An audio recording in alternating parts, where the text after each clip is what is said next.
Go ahead and get into it. Let's check this out.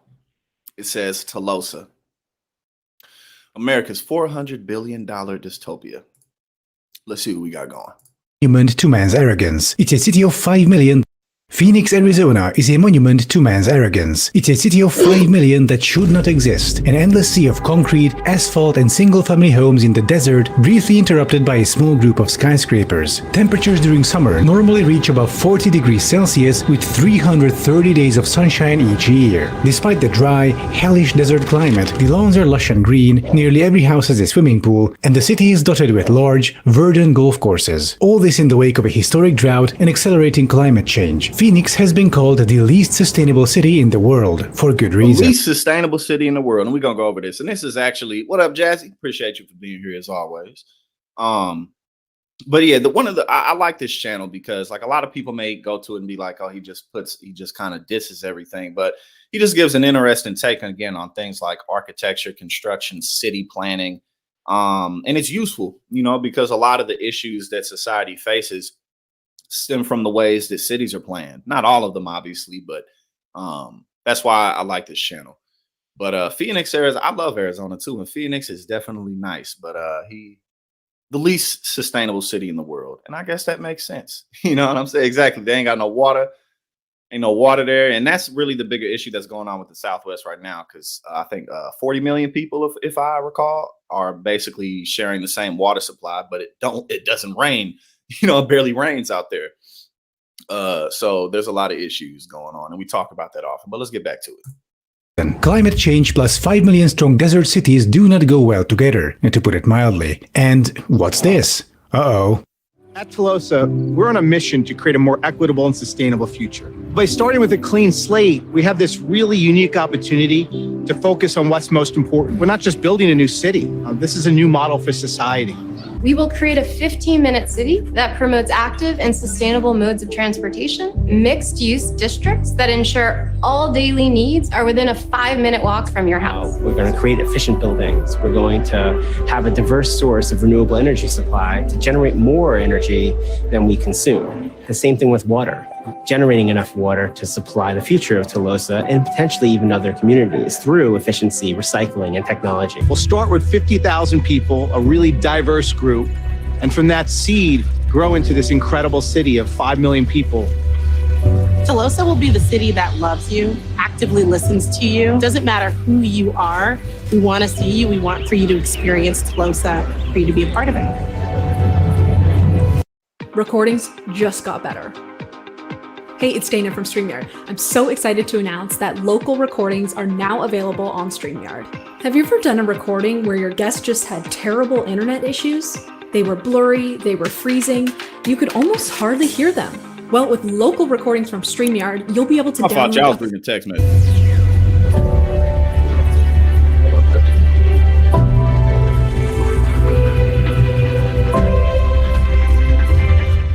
A sustainable desert city, envisioned and spearheaded by Joe Rogan's secret brother, former Walmart CEO and billionaire Mark Lohr. So what is wrong with this project? What is wrong with building a 5 million inhabitant techno-fever dream city in the middle of the desert? I like how they already have shiny CGI of the whole thing, but they don't yet know where the city will be even. Detailed plans and visualizations usually come after you've secured the location, completed surveys, geodetic studies, and so on. Anyway, so Telosa would start with 50,000 inhabitants and then gradually grow to 5 million. And my first question is, why? Why would anyone want to live there in the middle of nowhere? Even an accursed place like Phoenix had a reason to exist originally. The land was arable and local farms could sell their produce to a nearby mining town. Telosa is not being built for any practical reason. It's not like they found a great place somewhere in the US and said, wow, this would be a good place for a sustainable city. No, instead a billionaire decided he wants a sustainable city, then started looking for a place to put it in the desert. The good thing about building a giant city in a remote desert...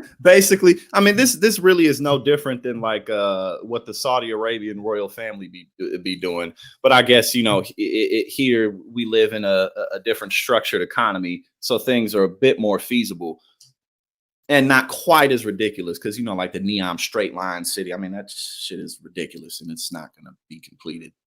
But, basically, like a lot of the time, like these billionaires, they have enough resources and capital basically to fund whatever they want, whatever quick idea they have. So it'll be like, oh, I came up with this idea for this great city. But really, a lot of the time, that just means, oh, I want to make a city. Where? Oh, in the desert. Like, you know what I'm saying? I got the money. But, but that's why, again, why this channel's cool. But he points out how basically, like, a lot of the times, the investments that these, very wealthy families or very wealthy individuals will make will just be a complete waste, and how better the money could be spent. Is that land is cheap. The bad thing about building a giant city in a remote desert is that you're building a giant city in a remote desert. In order to sustain a 5 million city, you need a lot of water. And I mean a lot. Where would you get it from? Even if you find a location with a water source, slapping a 5 million... Yeah, Naza, they're pretending to build a lion city in Saudi Arabia. That shit ain't happening.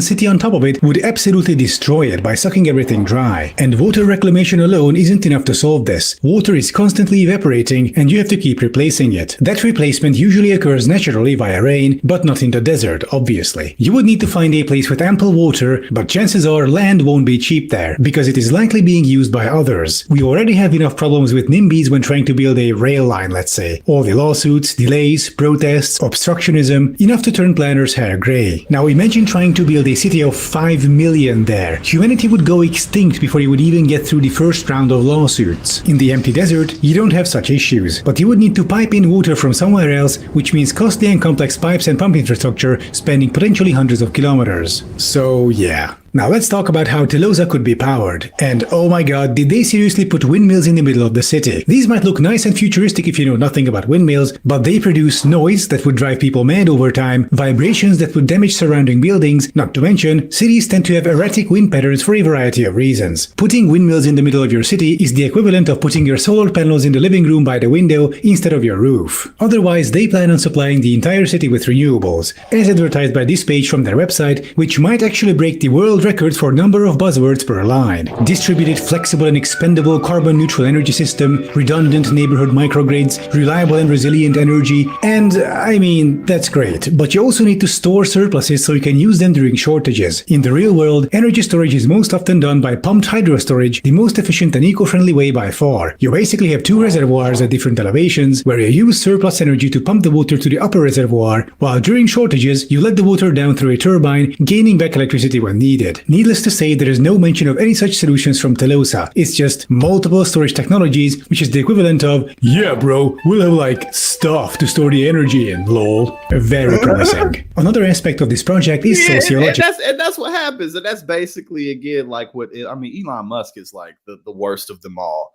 But you know what I'm saying? Like a lot of the time, it's like, people will think, oh, these people are so brilliant. Like, no, they just got money. You know what I'm saying? And sometimes their ideas pan out and sometimes they don't. Sometimes they do have good ideas. You know what I'm saying? But like, it's if you had a ton of resources, and some of these guys obviously worked their way up, but a lot of them didn't. So like if you just had access to a ton of resources, hardworking you may be, brilliant you may be, can't take none of that away from you. But again, if you just, I can very easily get my hands on millions and millions of dollars of capital, investment capital, private equity. Well, then, yeah, you can fucking fail 50 times and hit one big success. And then, but you could afford those losses, So, I mean, yeah. I mean, again, like he's pointing out here, you need quite a bit of water think about how much water you go through on a daily basis. Like me, for instance, like I live in New Jersey, and I don't particularly care to drink the tap water here. I mean, I will if I need to, but I buy gallon waters and shit like that. Man, I'll be going through these motherfuckers, man. You know what I'm saying? Constantly buying more and more, 4 or 5 at a time. So again, and like he pointed out, why? Like it's cool to be like, I want to build a city with 10 million people, but why do you want 10 million people there? This one is 5 million. But it's just people will have these pet project ideas and we're going to make it happen no matter what. It's like, sometimes shit just really isn't feasible. Yeah, Jazzy, I don't be drinking that water. Who will buy apartments in the high-tech desert city of the future? Well, if every single one of their promotional pictures are a clue, it's the urban upper middle class. This is despite all their claims of inclusivity and equality. People living in impoverished areas usually can't even afford to move within their own city, much less to a brand new, shiny future city in the desert. So even if Telosa was feasible at all, it would quickly become a sort of eco-apartheid city-state for the affluent, leaving the rest of us to fend for ourselves. Case in point, about that world-class education they promise, where every student has access. You got to think too, you'd have to move people there. You feel me? Like you'd have to be like, come move, and moving in general it's quite overly expensive. So yeah, I mean, how would you get people there? Would you pay people to come there? If you didn't pay people to come there in some type of, significant way, then yeah, unless you're upper middle class, at least ain't nobody else gonna go there. Access to the best teachers and resources. How? How will you organize and finance this? Also, if you want to get the best teachers, for a 5 million city, you would need about 50,000. That means 50,000 good teachers subtracted from the US education system for the sake of your desert Hunger Games capital. And this applies to all other essentials. That's why I like channels like this, because like our entertainment economy and culture, really our entertainment culture, as well as just, decades of the right wing really just dumbing down this country. You look at people like, obviously kind of from Reagan on, and then within my lifetime, I just turned 31 years old. So like, I remember when I was a very little kid at the time, I wasn't paying attention to it, but people like Newt Gingrich, what's the name? Rush Limbaugh, just that culture of just, you know what I'm saying? Like in this country. So then when you see stuff like this, it's like the people who are planning for these cities, these are your ideas. And it's like, they wouldn't have thought about this, so it's like you do the math. Okay, well, if you want 5 million people, you're going to need 50,000 teachers, so it's really crazy how like so often these types of questions don't come up. All people focus on is, it's going to be big and beautiful and shiny. And that's all they think about. Services. It's like when the Egyptian dictator decided to build a new capital city in the desert for the Egyptian upper classes. He can build Egypt's largest and most advanced hospital there with the best doctors, but those doctors are then subtracted from the Egyptian healthcare system. So a rich Egyptian will be able to quickly have their tennis ankle treated, while a regular Egyptian will have to wait 6 months for a vital surgery to be performed in a rundown hospital by overworked doctors with obsolete equipment. We also need to talk about another aspect of Telosa: transportation. So, is Telosa going to have an efficient, environmentally friendly public transit system? Well, an architect firm is designing road, air, and hyperloop-capable autonomous pods for Telosa. I'm about to have a stroke. According to their vision, these would be pods to which you can attach road wheels or rotors, thereby being able to function as a self-driving car, a hyperloop pod, and a helicopter, and as a cable car. Now, I've already made videos about why autonomous cars and the hyperloop are terrible ideas. You can go check those out for an in-depth look. As for the helicopter idea, this is flying. See, this that same bullshit that they was on with that Lion City, except the Lion City is even more ridiculous. But it's just like, all of this is conceptual. Like none of this has actually been done. You know what I'm saying? So think cars all over again. Think of how loud the average drone is. Now make the drone 30 times bigger. Yeah. Not to mention the risk of crashes. Also on the renders, there doesn't seem to be an engine or a battery. It's just a CG ski lift cabin with 4 chrome propellers. You might notice that all of Telosa helicopter. That because that's real. Have any of y'all ever like been close to a drone? Like, drones are cool as fuck, but again, like how they are pretty loud. I mean, because those things is moving. You feel me? Like they moving them ever so slightly. You know what I'm saying? So them things is up. But yeah, imagine if you had like a drone, like a life-size drone or a human-sized drone that you could just kind of go in. That shit would be incredibly loud. And again, so you'll bring up all these basically crackpot ideas, and it's like, oh yeah, but then they don't think about like just kind of basic stuff like noise and all of that shit that goes into the equation of city planning and planning in general.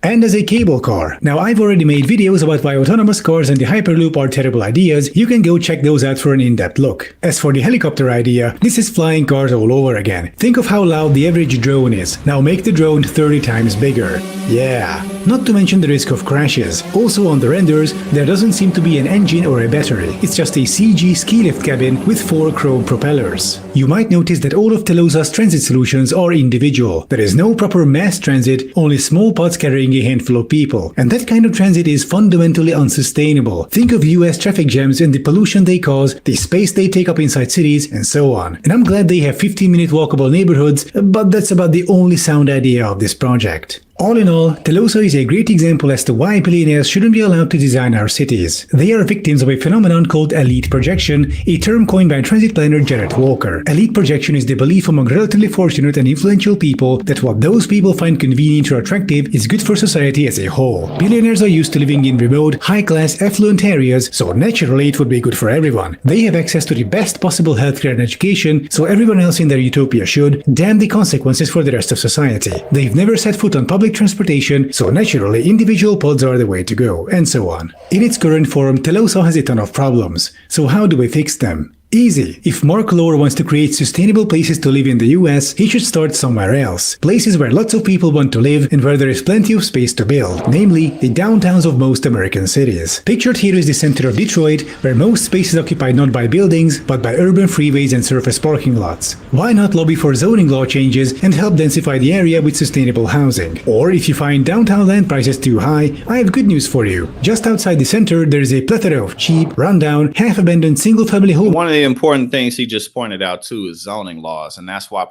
that's one of the reasons why political involvement is so important, because oh man, they got some type of alarm going off in this motherfucker. Well, if it don't get bad, can y'all hear this? They might turn it off pretty soon, but it don't seem to be nothing going on.